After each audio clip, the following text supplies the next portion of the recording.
ఎంజీరావు గారు, ట్రంప్ తీరుపై అమెరికాలో కూడా పూర్తిగా వ్యతిరేకత వ్యక్తమవుతోన్న పరిస్థితి నిన్ను చూసుకుంటే కనుక 50 రాష్ట్రాల్లో దాదాపు 3100 చోట్ల నిరసనలు జరిగాయంటే అధ్యక్షుడి తీరు మీద ఏ రకమైన విమర్శ ఉంది అనేది మనం అర్థం చేసుకోవచ్చు.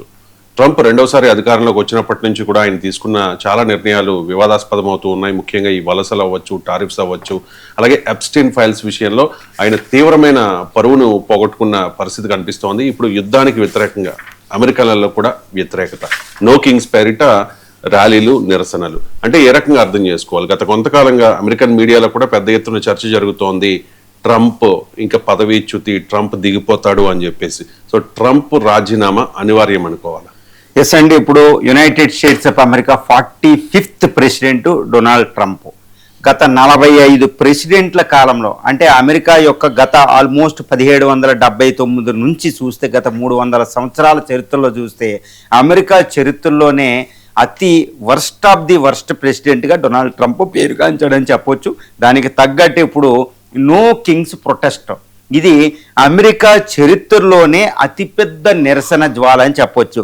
1963లో అప్పుడు మార్టిన్ లూథర్ కింగ్ జూనియర్ ఆధ్వర్యంలో సివిల్ రైట్స్ మూవ్మెంట్ అనేది అమెరికా చరిత్రలో ఒక పెద్ద ప్రొటెస్ట్ అనమాట. వాషింగ్టన్ డీసీ దగ్గర, మియామి, తర్వాత మాంటెనెగ్రో ఇలాంటి సిటీల్లో. దాని తర్వాత జరిగింది 1969లో వియత్నాం వారికి ఎగ్నెస్ట్గా జరిగిన ప్రొటెస్ట్.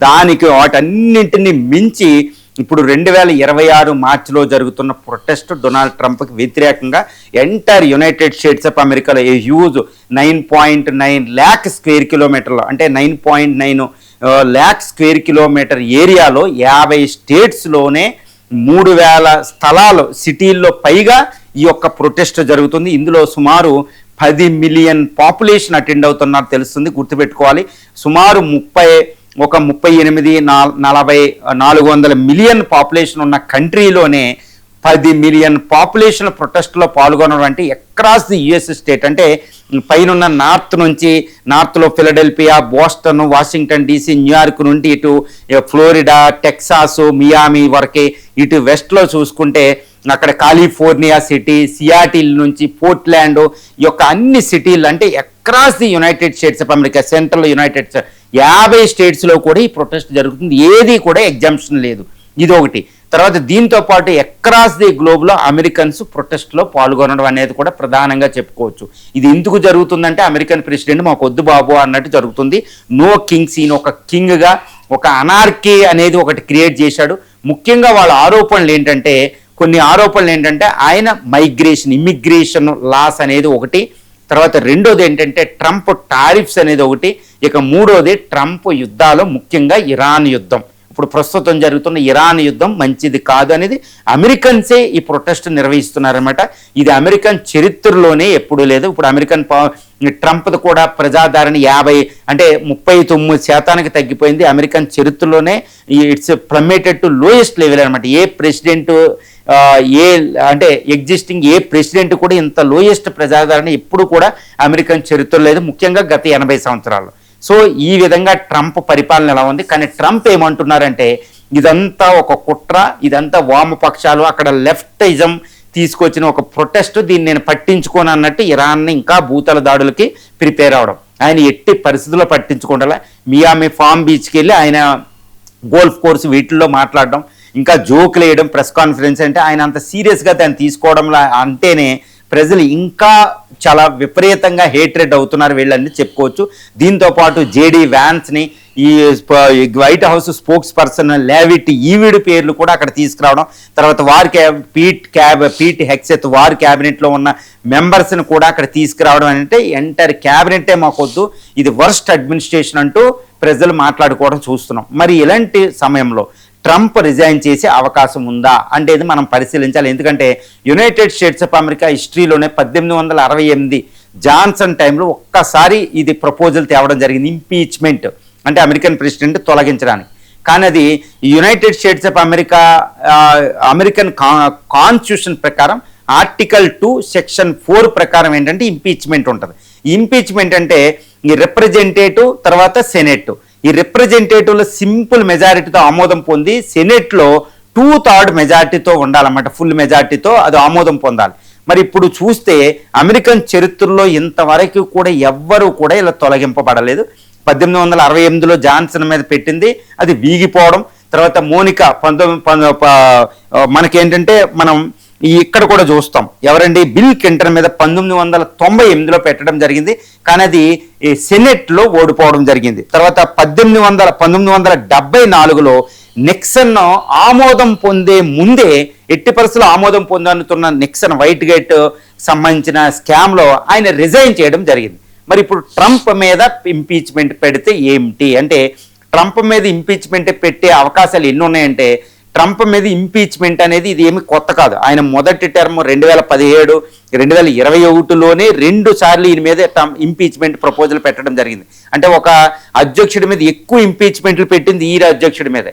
కాబట్టి ఇంకొకసారి ఇంపీచ్మెంట్ పెట్టే అవకాశం పుష్కలంగా ఉంది ఇప్పుడు ఈ సందర్భంలో. ఎందుకంటే ఆయన ఇంకొక 3 సంవత్సరాల పాటు ఆయన పరిపాలన ఉంటాడు. ఆయన తట్టుకునే పరిస్థితి అక్కడ ఐఏఎస్లో కనపడడంలా. తర్వాత డెమోక్రాట్స్ ఈయన మీద ఇంపీచ్మెంట్ పెట్టే అవకాశాలు పుష్కలంగా ఉన్నాయి. దీనికి కొంతమంది రిపబ్లికన్స్ కూడా సపోర్ట్ చేసే అవకాశం ఉంది. కానీ ఆయన ఇంపీచ్మెంట్ ప్రపోజల్ రాకుండా ఆయన ఏదైనా చేసుకోవాలి. కానీ ఎప్స్టీన్ ఫైల్స్ అనే వ్యవహారం మీద ఈయన మీద ఇంపీచ్మెంట్ పెట్టే అవకాశం ఉంది. ఎందుకంటే అమెరికన్ కాన్స్టిట్యూషన్ ఆర్టికల్ 2 సెక్షన్ 4 ప్రకారం చాలా తప్పుడు పనులు చేసిన వ్యక్తి మీద ఇది పెట్టవచ్చు.